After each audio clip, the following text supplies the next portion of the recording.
এই নির্যাতনকে যদি প্রতিহত করতে বর্তমান সরকার উপদেষ্টা পরিষদ যদি না পারেন, তাইলে মনে করুন তাদের এটা ব্যর্থতা। তাদেরকে আমরা সহযোগিতা করতে চাই।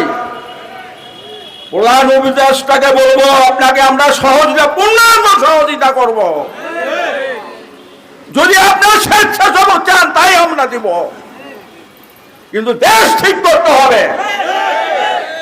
প্রয়োজনে শান্তি বেতলান কঠোর অবস্থায় দমন করতে হবে। এই নৈরাজ্য মানা যাবে না। আমরা বহু আন্দোলন করেছি, বহু রক্ত দিয়েছি, সব রক্তই আপনারা ছিনিয়ে নিয়েছেন। এইবার ছিনতাই করতে দেওয়া হবে না, হবে না, হবে না।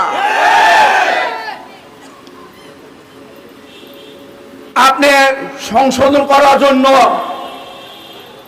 বিভিন্ন কমিটি করেছেন। কমিটি করেছেন কি কারণে? বৈদেশিক ষড়যন্ত্রকে বাস্তবায়িত করার জন্য। আমরা এই ষড়যন্ত্র বাস্তবায়িত করতে দেওয়া হবে না, হবে না, হবে না। প্রয়োজনে আপনার কলম বৃথা যাবে যদি সঠিক পথে না চলেন।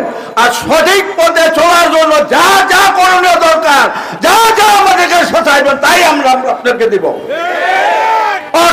আলহামদুলিল্লাহ রাব্বিল আলামিন।